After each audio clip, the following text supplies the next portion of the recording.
वही शाम का वक्त, वही जगह राजधानी जयपुर की शहीद स्मारक और वही लोग। हालांकि यहाँ पर बहुत सारे लोग इकट्ठा रहते हैं, लेकिन वो क्या है ना कि शाम का वक्त है, दिन भर थक जाते हैं, कुछ खाना खाने चले जाते हैं, कुछ इधर उधर अपने काम करने चले जाते हैं। हालांकि अब ये जो युवा मित्र बेरोजगार हैं, जिनको भजनलाल सरकार ने यानी कि पर्ची वाली सरकार ने इनको बेदखल कर दिया उस नौकरी से और भूखा मरने के लिए यहाँ छोड़ दिया है। करीब 21 दिन इनको यहाँ आंदोलन करते करते हो गए, लेकिन सरकार ने इनकी बात मांगना तो बहुत दूर की बात, इधर आके देखा भी नहीं। न ही कोई सरकार का नुमाइंदा और न ही कोई प्रशासन का कोई अधिकारी न यहाँ आया और न इनसे हालचाल जानने के लिए आया। और पता है ना इनका कसूर क्या है कि इनकी नौकरी के आगे सिर्फ राजीव गांधी, पूर्व प्रधानमंत्री स्वर्गीय राजीव गांधी का नाम लिख रहा था। तरह तरह के हथकंडे अपना रहे हैं, गांधीवादी तरीके से सत्याग्रह कर रहे हैं, उग्र आंदोलन नहीं कर रहे। मुर्गा भी बने, खून भी निकाला, खून से चिट्ठी भी लिखी, खून से भजनलाल शर्मा मुख्यमंत्री का पोस्टर भी बनाया, भेजा, लेकिन नतीजा अभी तक सिफर रहा। लेकिन हमें हमारा काम करना है, बेरोजगारों की और वंचितों की और तमाम प्रताड़ित लोगों की जब हम बात करते हैं। तो आज ये नारी शक्ति राजस्थान की, देखो सबसे पहले तो मैं ये दिखाऊंगा, ये देखिए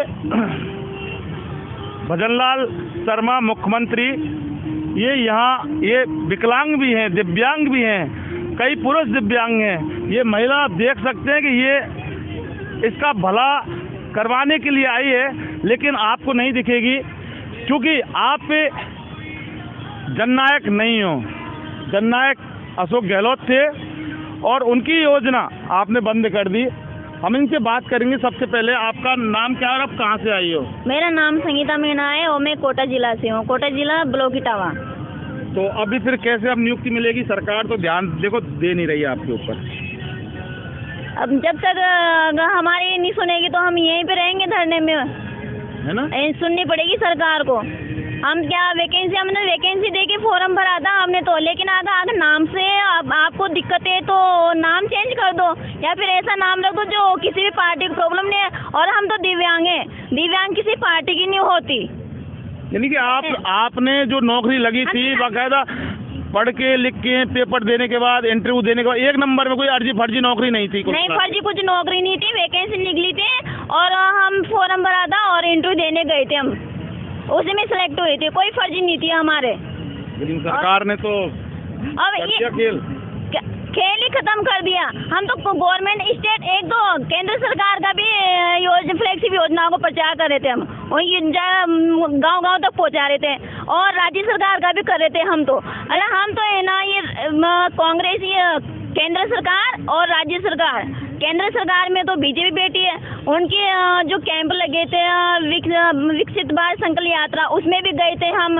हमने केंद्र सरकार बीजेपी सरकार का भी हमने योजनाओं का वहाँ पे काम किया है, घर घर तक हम योजनाओं का जन तक पहुँचाया हमने, और राज्य सरकार काम कर रहे हैं। हम पार्टी दे के काम नहीं कर, ओनली हम सरकार का काम करें। अब सरकार कोई सी भी हो, आम आदमी हो या बीजेपी हो या फिर कांग्रेस हो। देखिए, इनका सीधा सीधा कहना है कि सरकार की योजनाओं को जनता तक लेके जाती है सरकार, कोई सी भी हो, इनके कोई फर्क नहीं पड़ता क्योंकि जो योजना होती है वो सरकार की होती है। अभी विकसित भारत में जो सेंट्रल की योजना है, मोदी सरकार की योजना है, उनको भी इन्होंने आम जनता तक पहुंचाया। तो सवाल ये होता है फिर राजीव गांधी के नाम से दिक्कत क्यों आई? आपका नाम क्या है और आप कहाँ से आई? मेरा नाम नरेश भाई गोस्वामी है, मैं टोंक जिले से हूँ। थोड़ा जोर से बोलो। मेरा नाम नरेश भाई गोस्वामी है, मैं टोंक जिले से हूँ। बोलो, आप सरकार को दिखाओ। मैं गवर्नमेंट को बताना चाहती हूँ कि ना तो हम बीजेपी के हैं ना कांग्रेस के हैं। हम तो वो युवा हैं जो मतलब आम जन के लिए लगाए गए थे, उनकी सुविधा के लिए लगाए गए थे। भाई जिसके मतलब कोई परेशानी है, डॉक्यूमेंट्स में परेशानी है या फिर कोई और चीज़ में परेशानी है, तो उनकी सुविधा उनकी समस्या सोल्व करने के लिए हमें लगाया गया था। अच्छा, आप करोगी क्या? आप सीधी सीधी बात बताओ। ये तो बहुत सारी चीज़ें डेली हम बात करते हैं कि उनके लिए बुलाया, इनके लिए ये योजना, अब आप क्या करोगे? देखो, खून का पत्र आपने लिख दिया, खून का फोटो बना के भेज दिया, मुर्गा बन लिए, सद्बुद्धि कर लिया, अब क्या करोगे आप बताओ ना।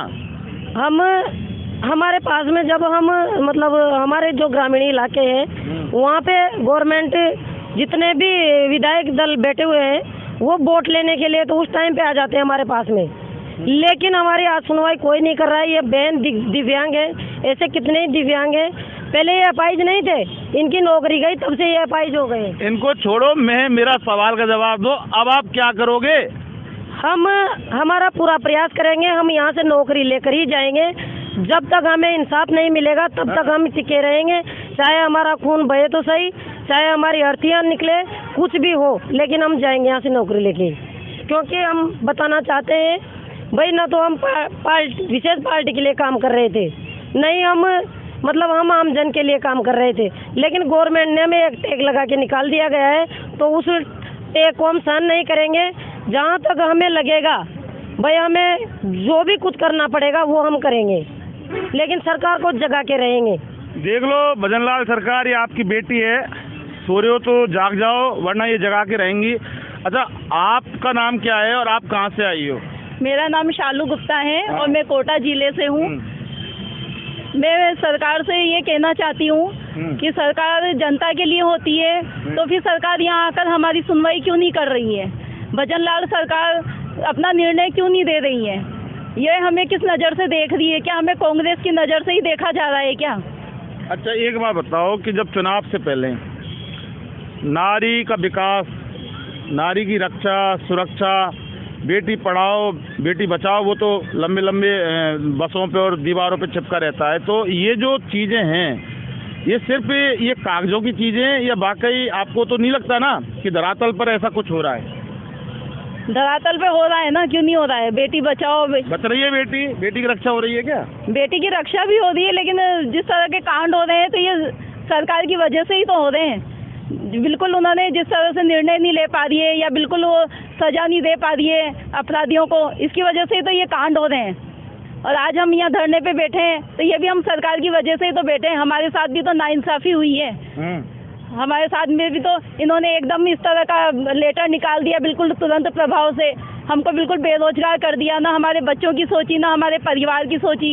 एक तरफ तो आप कहते हो कि हाँ भाई सरकार जनता के लिए है, और दूसरी तरफ जनता को यहाँ पे पड़ी हुई है। कितने हमको 21 दिन पूरे हो गए हैं, क्या हमारी कोई सुनवाई की जा रही है क्या? यहाँ पर भजनलाल सरकार को क्या हमारी आवाज़ें सुनाई नहीं दे रही है क्या? क्या हमारे बच्चे क्या हमारे घर पे रो नहीं रहे हैं क्या? हमारे बच्चे यहाँ बीमार पड़ गए थे, उनको घर छोड़ के आए हैं, रोते हुए को छोड़ के आए हैं हम लोग यहाँ पे। नहीं सुनाई दे रही है आपकी आवाज़? ये शहीद स्मारक से अभी बाहर नहीं गए, इधर आओ आप।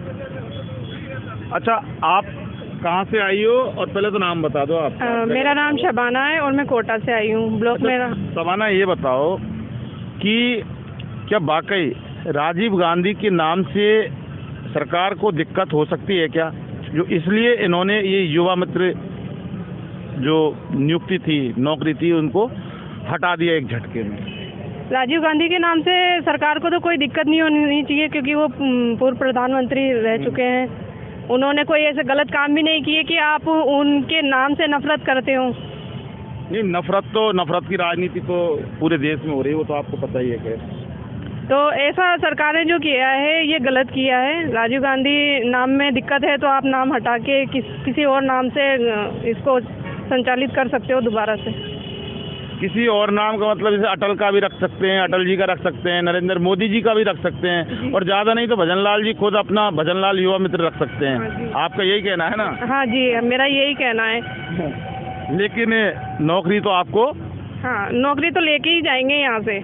सरकार ने हमें तो हमारे हाथों में कटोरा सा थमा दिया है। अच्छा, आपको कैसा लग रहा है कि ये जब झटके में वो पन्ना है, सरकारी पन्ना जिसे कहते हैं, बोले जाओ हट गए आप, तो उसके बाद आपके दिल और दिमाग में मतलब क्या चला होगा? उस समय का क्या बीती होगी आपके साथ? वो पल बताओ। आज नहीं, आप तो आदि हो गए, 21 दिन हो गए, पता कितने दिन होंगे, उस समय आपके दिमाग में क्या हलचल हुई हो? उस समय दिमाग में यही आया था कि आते ही सरकार ने ऐसा फरमान जारी किया कि हमारे हाथों से हमारी नौकरी छीन ली। यानी कि अंधेरा सा आ गया जी जिंदगी में। घर परिवार है जी। ये देखिए, ये वाकई बिल्कुल, जब एक झटके में जब प्राइवेट नौकरी करने वाले व्यक्ति को अगर उसका सेठ भी बोल देता है कि कल से मत आना या अभी अब से मत आना, तो एक बार वो भी इस तरह से परेशान हो जाता है कि आखिर करे क्या, जबकि प्राइवेट नौकरी एक छोड़ो दूसरी मिल जाती है। लेकिन यहाँ ये जो सरकारी काम कर रहे थे तो इनके साथ वाकई क्या गुजरी होगी ये भजनलाल सरकार शायद आपको नहीं पता, क्योंकि आपने नौकरी करी नहीं और आपके माता पिता आपको टीचर बनाना चाहते थे, लेकिन किस्मत लेके आए जो पर्ची में बंद थी और आप राजस्थान के मुख्यमंत्री बने। इन्वेस्टिगेशन मीडिया के लिए शहीद स्मारक से पवन कुमार के साथ में जितेंद्र शर्मा।